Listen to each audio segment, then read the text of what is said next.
Ladies and gentlemen, good day and welcome to the Can Fin Homes Limited Q1 FY22 conference call hosted by Investec India. As a reminder, all participant lines will be in the listen-only mode and there will be an opportunity for you to ask questions after the presentation concludes. Should you need assistance during the conference call, please signal an operator by pressing star then 0 on your touchtone phone. Please note that this conference is being recorded. I now hand the conference over to Mr. Utsav Gogirwar from Investec. Thank you and over to you, sir.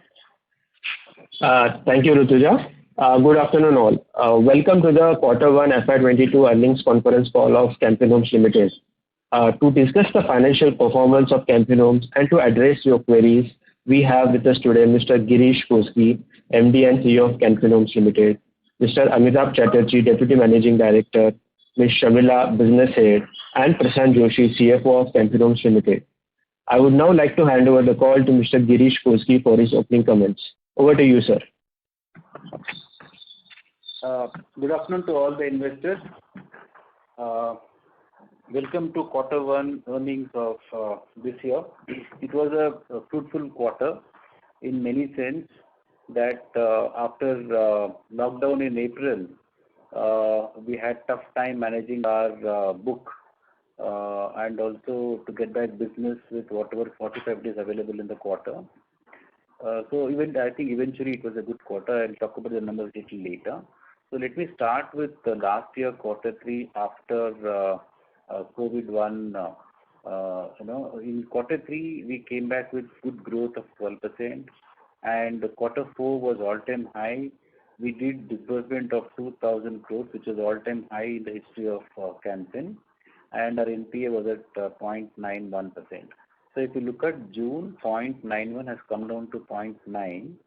And in terms of business, because of second wave, we got impacted, but we were able to manage on the collection front. We improved our efficiency, which was quite low in April. May was moderate. June we picked up very well, and we were able to disburse, which was equal to 123% on a YOY basis. Now, in last few quarters, I've been maintaining that our margins will come down because we changed our pricing strategy, and that change was warranted because of heightened activity, especially in the mortgage business, both home and non-home, largely driven by all the banks' focus on retail because company was not taking off due to COVID, and this was the fastest way of to build a book, and especially by doing balance transfers. So in order to protect the customers and save the book and also to grow on, so we had to change our pricing strategy. We changed the pricing strategy, and that lasted till about last year March, that is Q4. So if I have to talk about Q4 pricing, the lowest was about 6.95, and we also went up to 6.75 for some time with an offer. Now what we have done is we have increased the rates. Now our rate is 7.5. And also to talk about the entire portfolio, 70% of the portfolio is repriced. So we have only 30% left, and any repricing in future will happen at a higher rate. So which means I think bottoming out of both spread and NIM has already happened, and from this quarter onwards, Q2 onwards, you will see improvement in both NIM and spread. In terms of business, outlook is very good. We actually started in the Q3 of last year. Q3 was good, Q4 was very good. Q1 would have been very good, but for COVID second wave, which actually put brakes on because it impacted mobility of both customers as well as our employees, and therefore we had to curtail our plans in terms of business. We've been very high on liquidity. I think there is no need to talk about that because we always are in excess of about 3,000 plus crores, which will last for another 5 to 6 months requirement. In terms of profitability, it's quite moderate, In NII, in terms of revenue has come down. That's only because of the falling rate interest scenario, where the yields will come down, and we're also able to manage with lower cost. So I think this really helped us. And so now, if you have to talk about spread, it is 2.4%, and NIM is 3.31. So I think going forward, you will see both these, going up.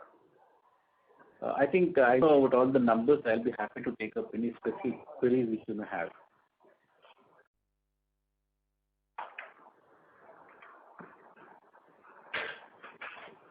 Thank you very much. We will now begin the question and answer session.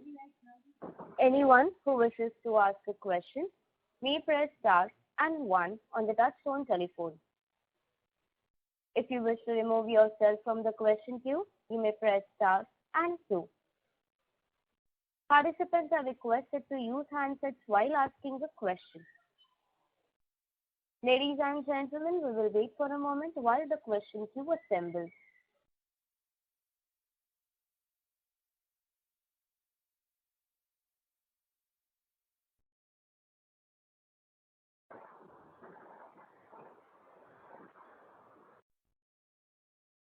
The first question is from the line of Dhaval Gada from DSP. Please go ahead. Hi, sir. Thanks for the opportunity. Sir, the first question I had was on business momentum. If you could talk about, how situation was in June, and also how you are seeing the situation in July in terms of fresh, inquiries, and overall, just given the trend that you've seen in the last few quarters, how do you see the rest of the year pan out on the business front? If you could start with that. So actually, if you see from last year, Q3 onwards, business trend is very good. Market is very robust. And in Q1, we did business only for 45 days. So whatever business we have done is only for 45 days. Within Q1, June was very good. And July also is pretty good. So from Q2 onwards, business outlook is very good as long as it doesn't hit us. So it's pretty robust. Actually, Q3 onwards it's good. Only thing is Q1, we have to take because of COVID. Otherwise, the trend is very positive. Sir, and when you say June and July were very good, just if you could put that in context of, let's say, what you did in 2019, June and July, how would that stack up? Like, if you could just because last year base would not be comparable. So I'm just saying, the year before that, how would the current numbers stack up with that? To put things in perspective. If I have to compare with last year also, only thing is, in Q1 we lost 45 days. So had we done business for 90 days... No, I was referring to, sir, June and July only. July is very good. In fact, this quarter, we'll be doing very good, numbers. Understood. So basically, the 1,300 crore plus disbursement that you did in 2019, FY20, basically 2Q FY20.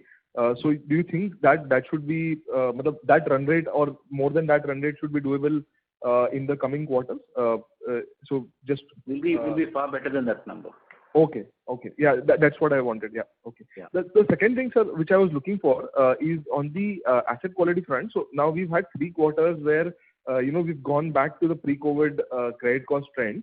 How do you see the rest of the year pan out? And also, if you just quantify the excess provisioning that you carry on top of the specific provisioning and standard asset provisioning, if there is any buffer that is there, and how do you intend to utilize that for the rest of the year?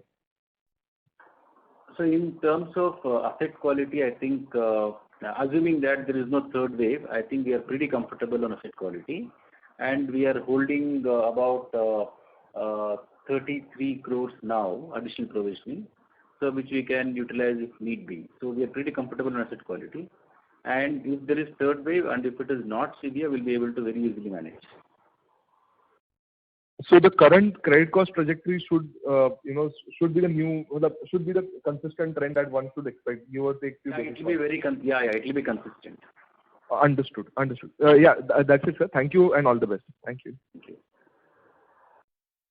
Thank you. The next question is from the line of Amit Gantra from HDFC Asset Management. Please go ahead. Hello. Yeah. One question is that your excess provision, has it come down QOQ?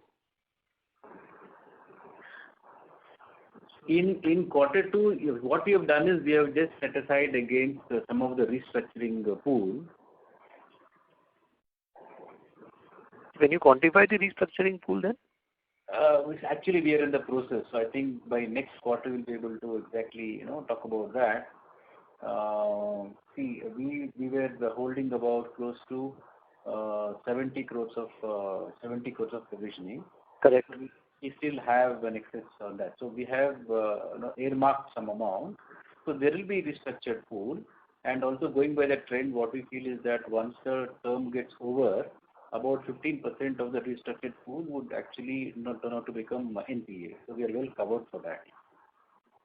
So what you are saying is that 70 crores of excess provisions you were carrying, and out of that 37 crores now you have earmarked towards restructured pool. Approximately. Okay. And that's why now you are carrying 33 crores of excess provisions. Second question is that now see what has changed in the environment that you are now confident that you should get higher growth, because in the past, post the third quarter of last year, the strategy that we adopted was try and get higher growth because maintaining both yield and growth was turning out to be tough. So is it that the competitors have also increased rates and that's why we are able to increase rates, or now this is a conscious strategy that we are seeing growth anyways and that's why we can maybe get higher yields?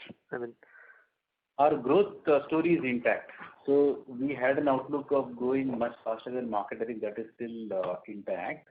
So grow at a faster pace.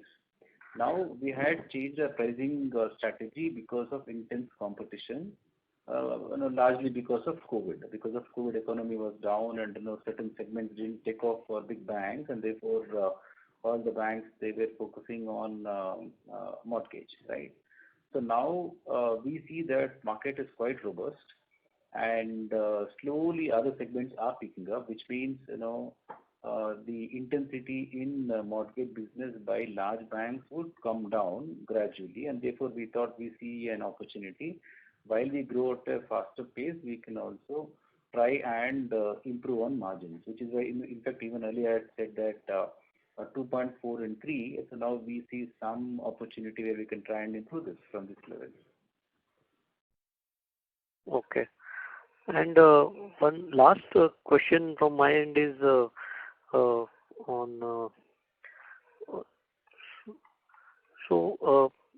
if you look at the cost, QOQ, it has once again, come down sharply. How should we view at your overall OPEX? So just talking about cost to income, so what happened was last year, COVID was there for quite a long time, and therefore we had to skew all our CSR spends towards Q3 and Q4. Otherwise, what you see for last quarter is an aberration. So what you see now is the right cost to income ratio. Okay. Thank you. I'm done. Thank you. Thank you. The next question is from the line of Anand Javdani from White Oak. Please go ahead. Thank you for the opportunity. I have two questions. The first question is on the yields. Sir, what would be the increment, yield that will be adding on incremental lending in Q1? So incremental yield is about 7.23 and incremental cost is 4.87. 4.87. Okay. So, sir, the incremental spread comes out to around 2.36, which is incremental, yes, yeah. So which is obviously, lower. So do you anticipate the spread to remain at this level, incremental spread, for rest of the financial year? That's what I mentioned. From this quarter, both spread and NIM will increase. Okay. Okay. And it could be driven by higher yield or lower cost of funds, or both? This will be driven by one is lower cost of funds, number two, higher business, and number three, higher yields. Okay. Okay. And sir, in terms of your stage 2 assets, if you can give us what would be the stage 2 assets as of Q1 end, and what was the number for Q4 end, and also the restructured book? You need to give us some time to get back to you on the restructured pool, because it is still work in progress, right? Otherwise, other numbers you are aware. Stage 2 assets, sir? Yes, stage 2 assets put together is somewhere around 400 crores. And what was the figure at the end of financial year 20? This is the June figures. But I'm asking for March 30th. I want to see how has it changed. Pardon, your voice is breaking. Yeah, I wanted to understand how was this figure at the end of March, so that I can compare the sequential figure for stage 2. You want to compare to the March figures? Yeah. Yeah. Just a minute. We'll revert back in the between. I will confirm you. We'll take the next question. Once it's over, I will confirm you. I request some time to take the Sure. Sure, sir. Sure. Thank you. Thank you. The next question is from the line of Swechha Jain from ANS Wealth. Please go ahead. Hi, sir. Thank you for giving this opportunity. So I have a couple of questions, basically just two. The first question is, sir, if we see, the disbursement for this quarter has been 800 crores, while our loan book has just expanded by 100 crores. So I just wanted to understand, I know we've consciously taken the strategy of, reducing the rates to, with respect to the competition. But I just feel the loan book growth has been little on the lower side. So just wanted to understand how the strategy is panning out for us. I mean, is it is it working for us? If you could just throw some light on it. No, it's working for us. What happened in quarter one was, as I told you, that we were not able to do business for 45 days. Okay. Now, every month there are repayments which happens. Now, definitely your book will go down because of that. So, which will come to close to about 370 crores per month, right? Yes. So, these are the normal repayments which happens, month on month. Right. Since we were not able to disburse in quarter one because of COVID, you will see even the book growth, slightly lower. Okay. So from this quarter onwards, since there are no challenges, so book growth should be, pretty good, the way we've shown in quarter 4 of last year and partly in quarter 3. Okay. Okay. And so my second question is also around the disbursement. Like you said, we had Q2, I think we disbursed 1,200 crores last year, and that was the highest disbursement all-time high, right? So just wanted to understand now going forward, assuming, we don't have the third wave or the impact of the third wave is less. And, like you're saying on the ground, the momentum is really picking up. In fact, it started picking up since last, your Q3. So can we take a benchmark, can we assume a benchmark disbursement rate of 1,000 to 1,200 crores every quarter going forward? Far better than that. Better than that. Okay. Far better than that. Okay. Would you be able to give a ballpark number? I don't think so. But I can only say that, quarter 4 we did 2,000 crores, right? So I think if you look at the average for next 2-3 quarters, I think it will be slightly above that. So, I mean, the market is really robust. The only thing is we were not able to do business in quarter 1, and this is true for the entire industry. So it will be far better than the numbers which you quoted. May I request Ms. Richa then to please rejoin the queue? We have participants waiting for their turn. Yeah, no problem. Just to give the additional information for the earlier question regarding the stage 2. The stage 2 assets were 1,184 crores as on March 31st, 2021, and June it is 1,200 crores. So there is hardly increase of around 16 crores from March to June in the stage 2 accounts. Thank you. Ladies and gentlemen, in order to ensure that management is able to address questions from all participants, please limit your question to 2 per participant. If you have a follow-up question, you may rejoin the queue. The next question is from the line of Shubhranshu Mishra from Systematix. Please go ahead. Hi, sir. Thank you for the opportunity. A couple of questions here. Wanted to understand what was the rejection ratio in this quarter versus what was the entire rejection ratio in FY21? And the second question is, what percentage of our book is domiciled in Karnataka? And further, what percentage of our book is domiciled in Bangalore? Okay. So if I have to, last financial year rejection ratio was about 15%, and now it is 11%. Historically, it used to be around 10 to 11% because of COVID. We had made small changes. We had put additional filters, and therefore it went up to about 15%. Now it is back because we have normalized all those changes. So now it is 11 back to normal. In terms of Karnataka contributes close to about 26%, and out of within Karnataka, Bangalore accounts to almost 80 to 82% of the business of the book. 80 to 82% of Karnataka, right, sir? Exactly. Yeah. Right, sir. And sir, just one last question. What is your normalized run rate in terms of number of loans per quarter, sir? Or even on a per month basis, if it's possible? So it will be approximately about 12,500 to 13,000 per quarter. Per quarter, sir. Sure, sir. Thank you so much. Welcome. Thank you. The next question is from the line of Sanket Chheda from B&K Securities. Please go ahead. Sir, yeah, my question was answered. Question was on disbursement only. So I got that disbursement going ahead would be at least 18 to 20 billion is what you are indicating, right? 8 to 2,000 crores or more than that. Yeah, that is on the same lines. Yeah, sure, sir. Thank you. The next question is from the line of Sonal Minhas from Prescient Capital. Please go ahead.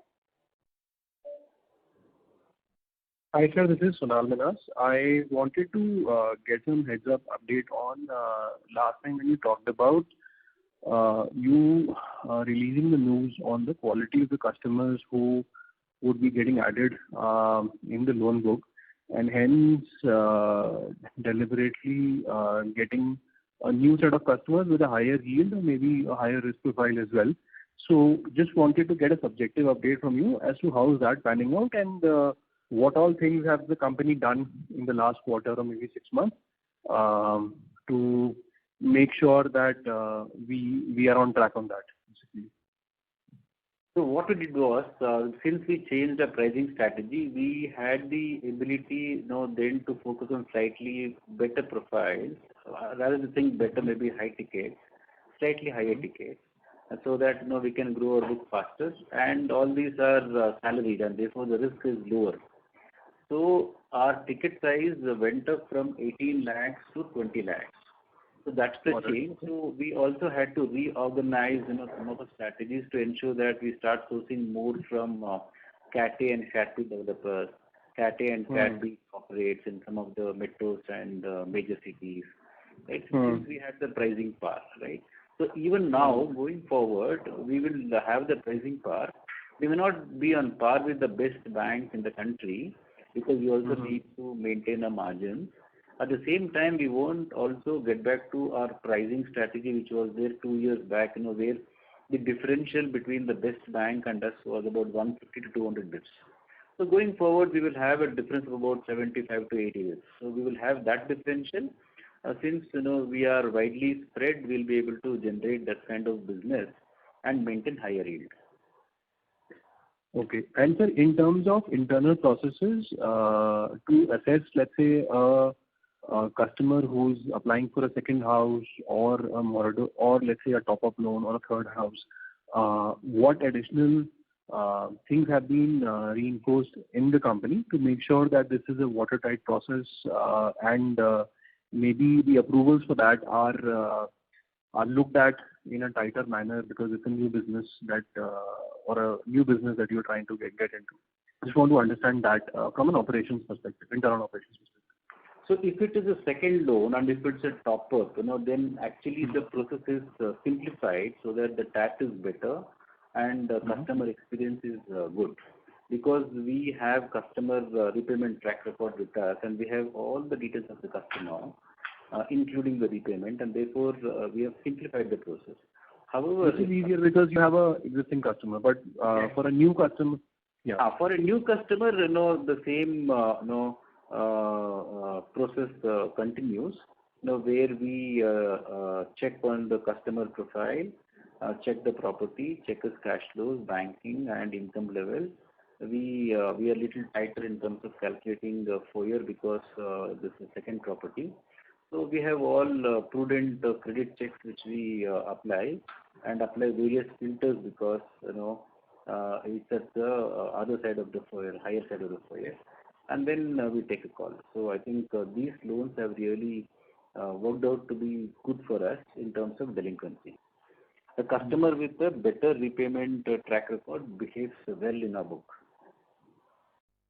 Understand. And in no way a customer who has, let's say, less credit history or let's say an inadequate track record on their credit gets through the system because of this being a new product segment or a category you're getting into?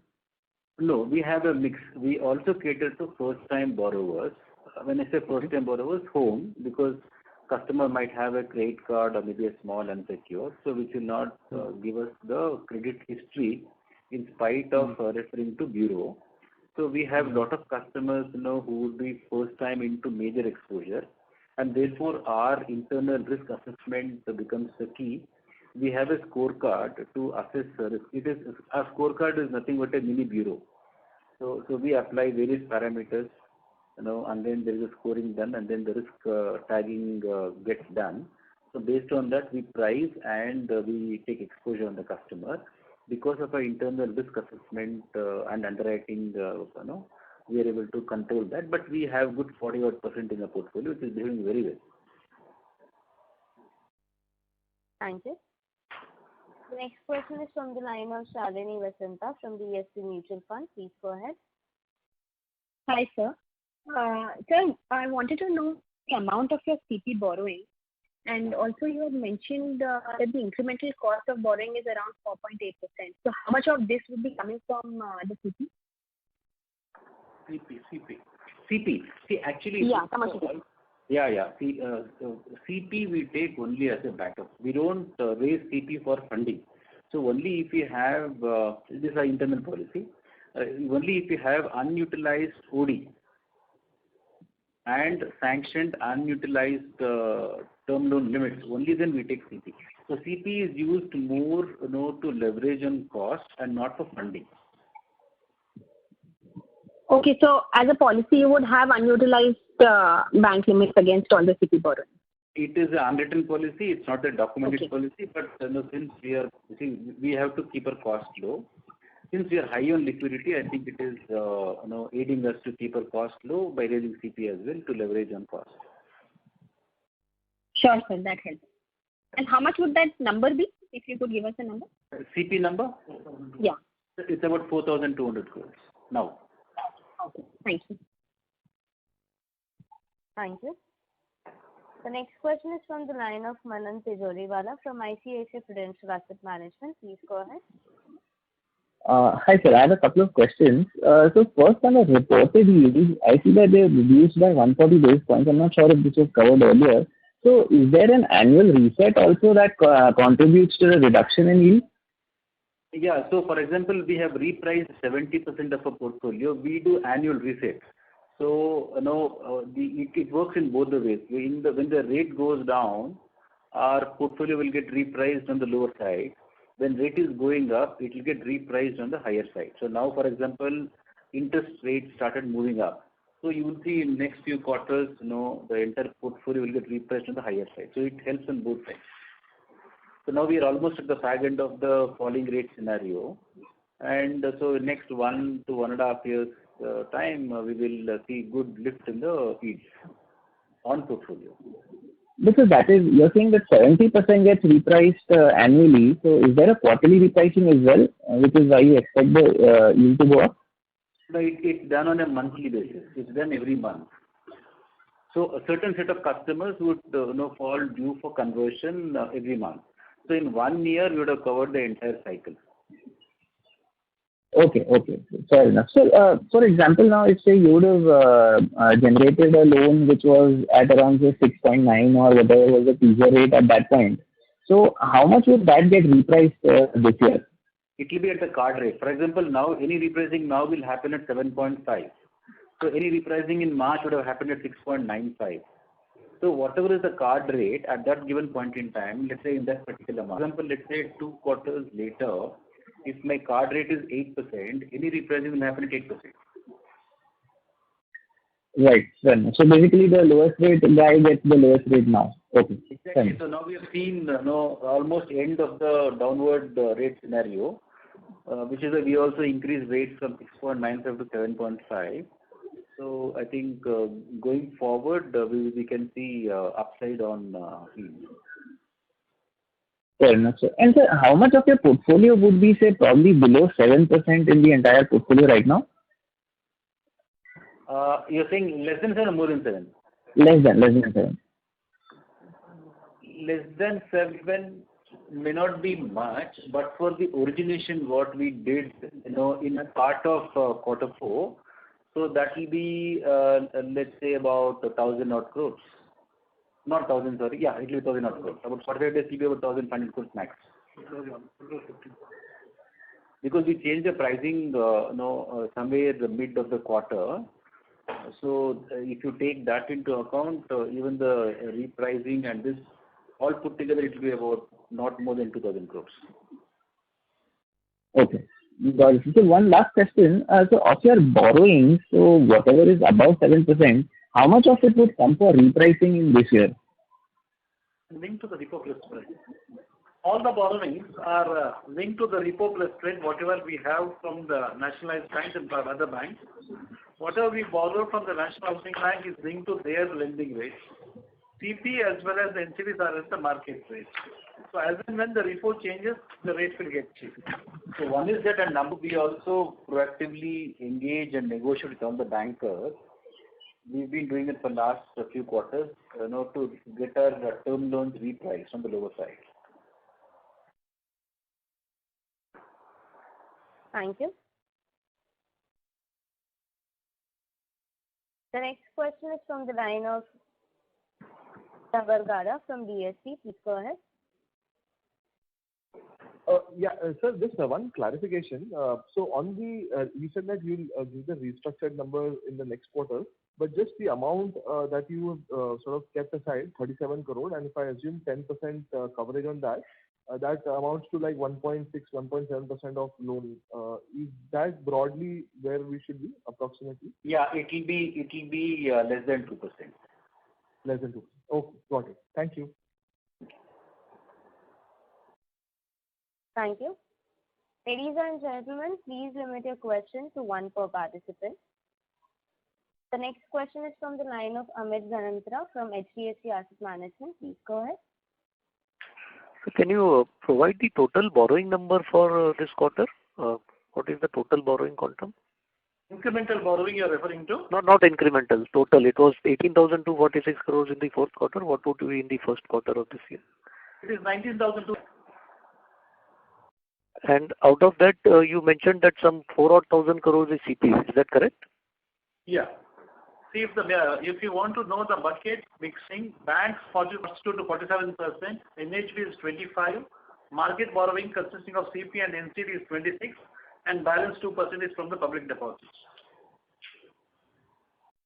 Thank you. The next question is from the line of Anand Bhavnani from White Oak. Please go ahead. Thank you for the opportunity. Sir, my question is more from a strategic perspective and more of a 3 to 5 year kind of a question. So apologies in case, you find it not for the particular quarter. The question is, we hear a lot about fintechs coming in, and there's this token rail whereby people have a account with NBFC account aggregator, and they can easily share data with any lender. And it will be, people say it will be equivalent of UPI for credit. So UPI for payment, for credit you will have a hand verification. So in that kind of environment, assuming it takes 2-3 years for the environment to kind of develop, in that kind of environment, where would Can Fin Homes fit? Because all of your customers are salaried, they are relatively savvy. They would,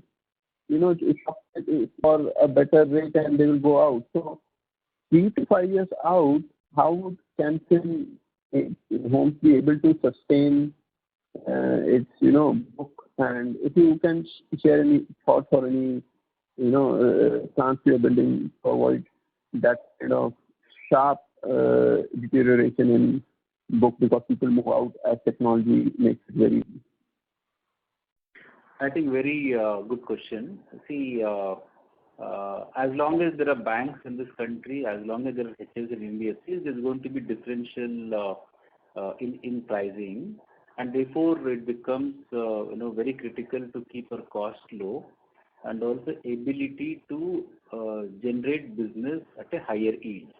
Today, if you look at market, there are so many NBFCs and HFCs, which are in a position to generate business at a much higher yield.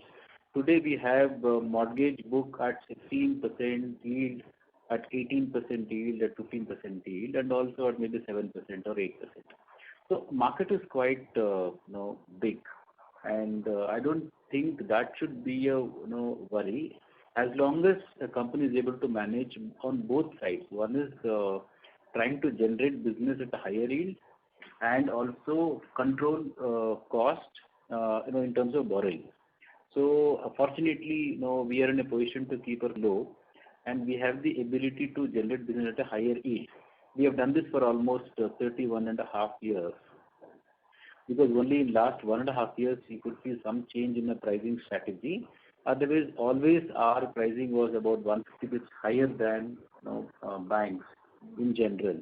So market is quite big, and we are also tuned to raising and doing business at a higher yield by keeping our costs low. So I know that there are a lot of fintechs which are emerging, but I think at least for next few years, a fintech could probably enable faster disbursement, or maybe automated sanction, automated disbursement as far as small ticket personal loan is concerned, largely unsecured.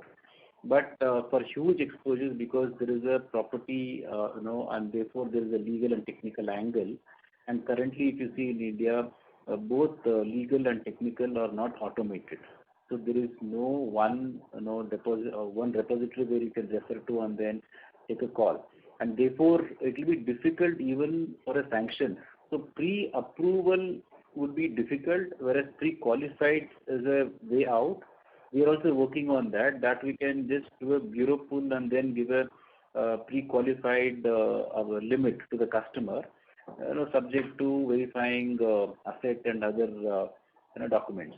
So definitely going forward, a company has to be agile and aligned to what the market needs in terms of automating. So we are on that path.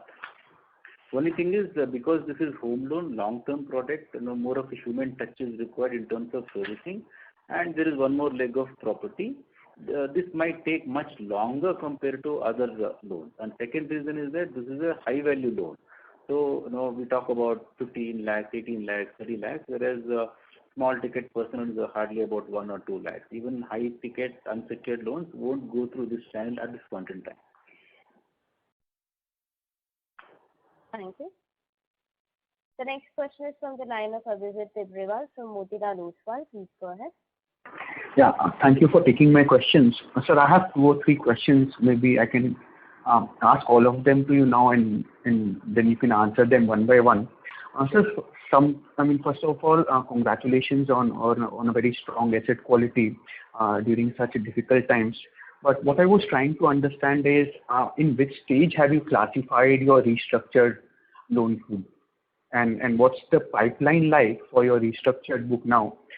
Understandably, what you suggested some time back, that you have taken the 3,700 crores of provisions, and assuming you have made 10% provision cover.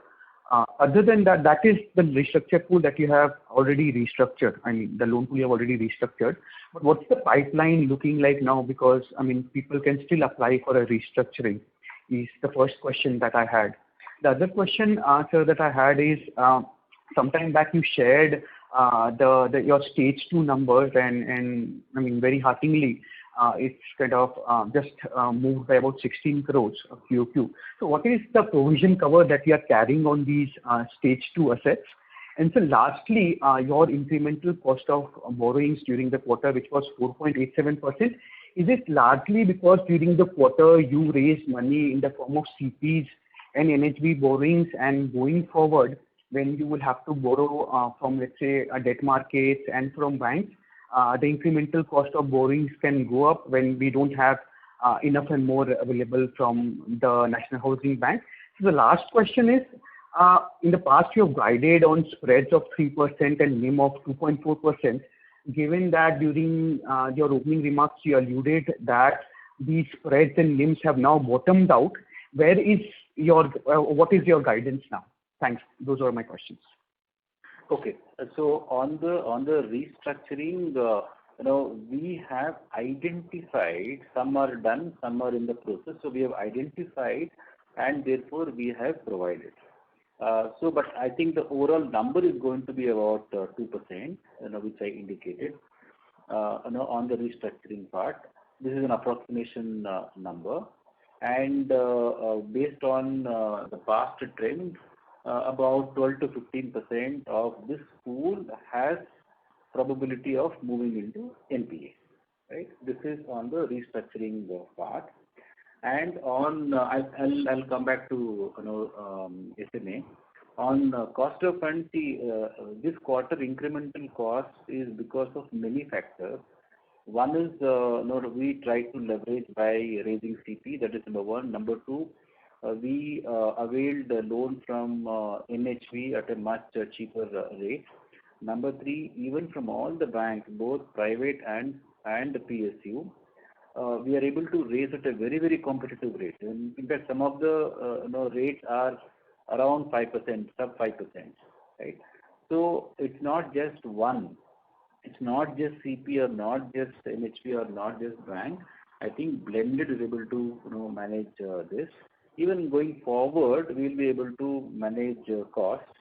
So this trend will continue. Suppose if the interest rate starts going up, so this 4.87 might go up. It might go to 4.9, maybe 5. So in that sense, we'll also try to increase our yield to maintain a margin. Lastly, on margins, we had told that margins will come down, and that is for a reason. And the reason was that we want to grow our book during COVID.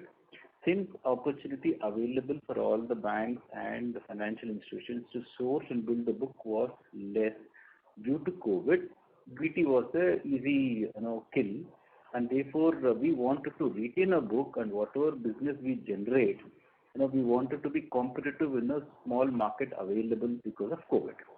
Largely impacted due to mobility, not in terms of real potential, at least on the affordable space. Right?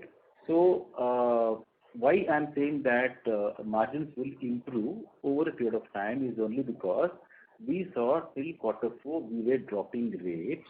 Now we have increased rates, and we see that this trend will continue, though it may not be substantial. I think quarter on quarter you will see both margins, both spread and NIM will start inching up. I won't be in a position to give guidance at this point in time. But yes, 2.4 at a portfolio level, 2.4 and 3% would be something which we will protect. Having said that, I think from now onwards you will see margins improving. Regarding the stage 2 accounts, see, as you are aware, as per the NHB or RBI guidelines, HFCs has to calculate the provisioning both as per the IRAC norms as well as the ECL model adopted by the board, and higher among that has to be provided. In the ECL model, we are authorized to collect the marketability of the security, discount to a particular level, and on the balance amount provided for. Generally, ECL model is going to be come down, value what provision is required as per ECL model is going to be the less on account of security value consideration. So that is why whatever the provision has been held for the stage 2 accounts will be as per the IRAC norms, and stage 2 account consists of SMA 1 and SMA 2, that is 30 to 60 and 60 to 90 days bucket, and the provisioning generally will be as per the standard asset provisioning to be carried, which will be around 0.40% on a weightage average basis. Accordingly, the company holds the provision in the books both as well as Q4 as well as Q1 in the current financial year. Thank you. Participants are requested to please limit your questions to one per participant. The next question is from the line of Dhruvish from Mirabilis. Please go ahead. Yeah, hi sir. Thanks for the opportunity. Just one quick question. So our BT out was 250 crores and then it went down to 90 crores when we reduced the rate in Q4. So now that we have increased the rate again, what was the BT out in Q1? In quarter one, it was 57 crores. So we are able to manage that because see, what happens is that when the differential is quite big, then even customers will be motivated to switch loans, and if the difference is not much, then the cost of switch in terms of time, energy, and money proves out to be costly, and therefore we were able to manage that.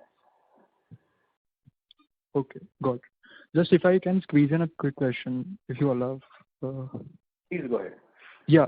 So, sir, in the last call, you had mentioned that our DSA payout is much less than the industry. Right. So,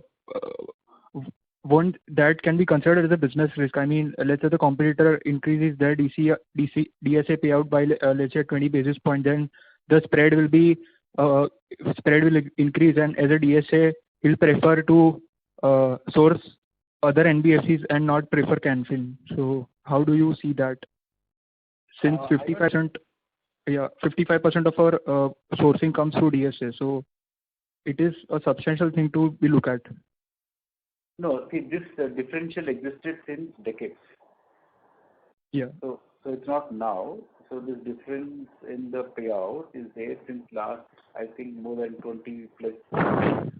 The set of DSAs who do business for us, it's largely because of customer pull. Because it is customer pull, I don't think so this will impact, because if at all this had to impact, this must have impacted in last 1.5 years. Because that's a tough patch we've gone through in last many years, right? So I don't think so. I'll tell you why it may not impact, because we are making payout to the DSA for the work what he or she does, which is less than 50% of the work what typically a DSA would do for any other institution. Because our DSA sourcing model is different, it's only origination model and not fulfillment model. Whereas for any other institution, it is origination and fulfillment. And therefore, I can say part 1 and part 2, we only get part 1 done and make payout for part 2. Okay, got it. Thanks. Thank you. The next question is from the line of Rahul Maheshwari from Ambit Asset Management. Please go ahead. Yeah, good afternoon. Am I audible? Yeah, please go ahead, sir. Yeah. First of all, congrats on asset quality front. Couple of questions with that. So firstly, as you wanted from the start of pandemic, the strategy of low yield so that you can compete with the large bank. Can you just incrementally, no doubt first quarter was hit by second COVID wave, but once the unlocking has taken place, how the trends has been And as you are at the bottom end of your guidance, even in terms of the lending rates, and plus on top of that, you were being aggressive in terms of the second home buyers and in terms of higher ticket size. So can you give some color on July trends, or going forward, how confident you are, keeping in mind if the third wave doesn't take place? How for the full year you are confident on the guidance which you have made? Looking at the trend, July is better than June, and I'm sure August and September will be better than the previous month. The trend is pretty strong. I think with every passing month, the month would be better than the previous month in terms of trend, unless and until wave 3 hits. Otherwise, trend is quite robust. And also,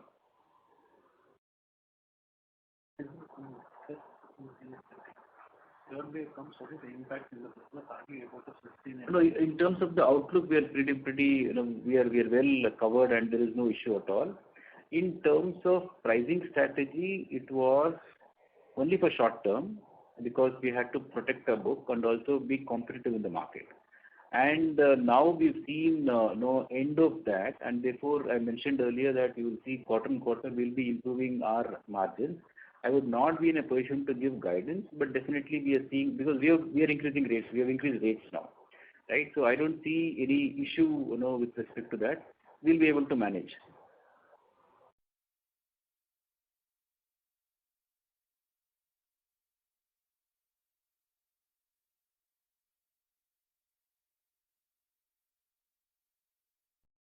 Did I answer your question?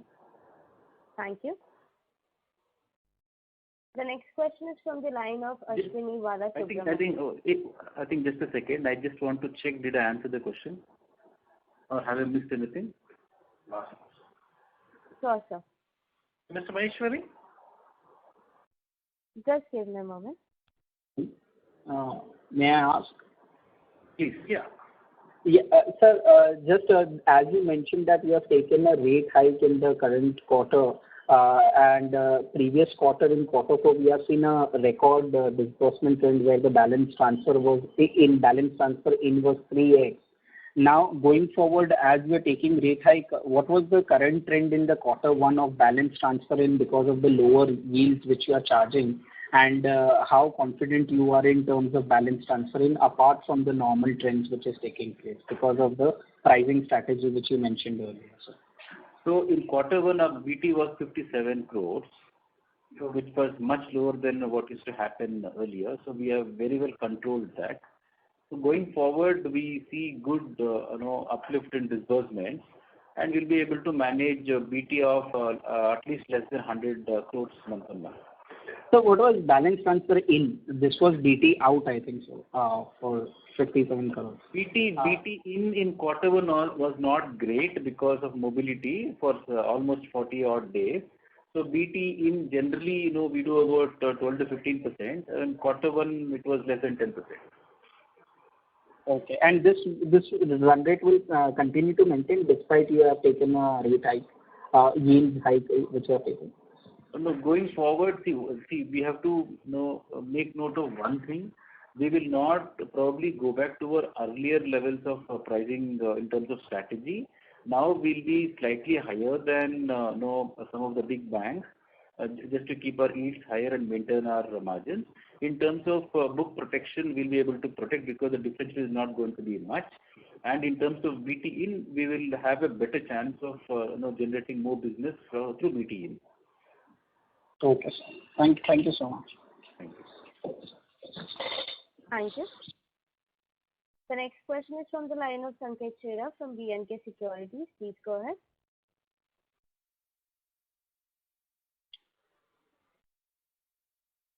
Hello. Yes, sir.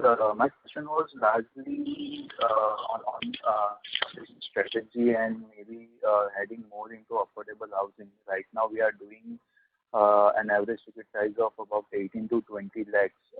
And in the higher ticket size, mostly the players like HDFC, LIC also have a lower cost of funds, whereas in lower ticket size housing loans, about 8 to 10 lakhs, most of the players have meaningfully higher cost of funds. So do we, and also a point that most of the bigger NBFCs are present where the banks are present, mainly in the metro cities. We are in a unique position operating in tier 2, tier 3 cities, wherein we can make our marks into lower ticket. See, amongst all the HFCs, we are lowest on cost. I think we will continue to enjoy that advantage. And what we will do is we will have a differential pricing where we'll be able to attract slightly better ticket profiles, and also focus on affordable, just to have a blend, of both the profiles as a mix to ensure that we have a higher yield. So I don't see that as a challenge because we are best in the industry with respect to cost. And in terms of profile, we have just upgraded to the next two levels in terms of generation. So in terms of risk, it will be lower. In terms of yield, it will be slightly less than earlier. But of course, compared to our revised strategy few quarters back, it will be far better than that. So it will be a win-win. So now we have taken a mid path with keeping very aggressive growth plans. Sure. So we are looking into maybe slightly lower ticket size also. No, ticket size will inch up. So it was 18, now it is 20, so ticket size will go up. Okay. But it will be a mix of both affordable and also big ticket loans. When I say big tickets, I'm talking about 40, 50, 60, 80 lakhs salaried profile. Yeah, so because we are in that position of having the cost leadership, we exactly will be able to do that. Right? Yeah. Sure, sir. Thanks. Thank you. The next question is from the line of Ashwini Balasubramaniam from HSBC. Please go ahead. Yeah, hi. Just wanted to know, in terms of asset quality value with stage 2 and gross NPA numbers which have been more or less stable. Just wanted to understand, in terms of collections, what is the kind of impact that you saw, let's say, in terms of collection efficiency during the second wave, and how has that kind of normalized? And in general, what's been the impact in terms of the second wave on asset quality as compared to the sort of first wave? And second question is, you indicated that the demand is quite robust. So, I mean, is it something which you are seeing across markets, or it's more in like Karnataka, Bangalore, where you are more dominant? That's it. Thank you. Okay. So in terms of collection efficiency, I think second wave was more severe in terms of efficiency dropping compared to first wave. Even though first wave lasted for about 5.5 months, second wave lasted for about less than 60 days. The impact was more in second wave because in first wave there was morat and there was restructuring. Whereas in second wave there was morat and it was restructuring, which is announced as a reference date 31st of March. So we had a lot of difficulty in terms of managing the collections in the month of April. Efficiency dropped. It was probably the lowest in last few quarters, I must say, last 6 to 7 quarters. So we had really tough time managing that. However, we were able to pull it back in May, and June was very good. So I think we averaged it out very well at the end of the day for the whole quarter. But yes, Q2 was pretty bad, especially in the month of April, because entire April was hit in terms of mobility, and therefore we had an impact.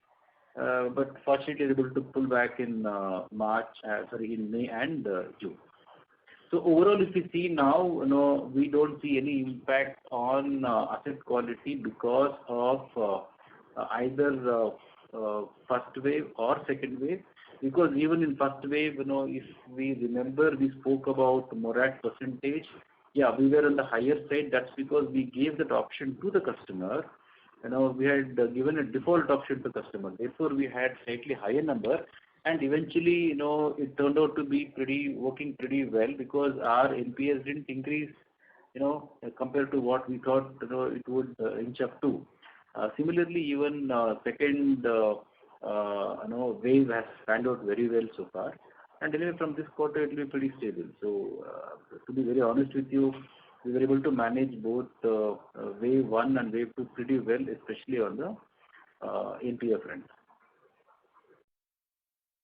Thank you.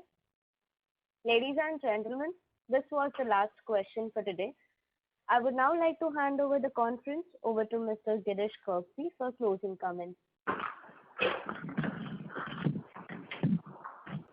Thank you, investors, for spending your valuable time with us. Going forward, we'll be keeping a very fine balance between loan growth and as well as profitability. And thank you all for showing confidence in us. Thank you once more.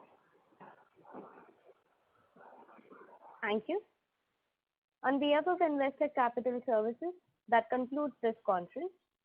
Thank you for joining us, and you may now disconnect your line.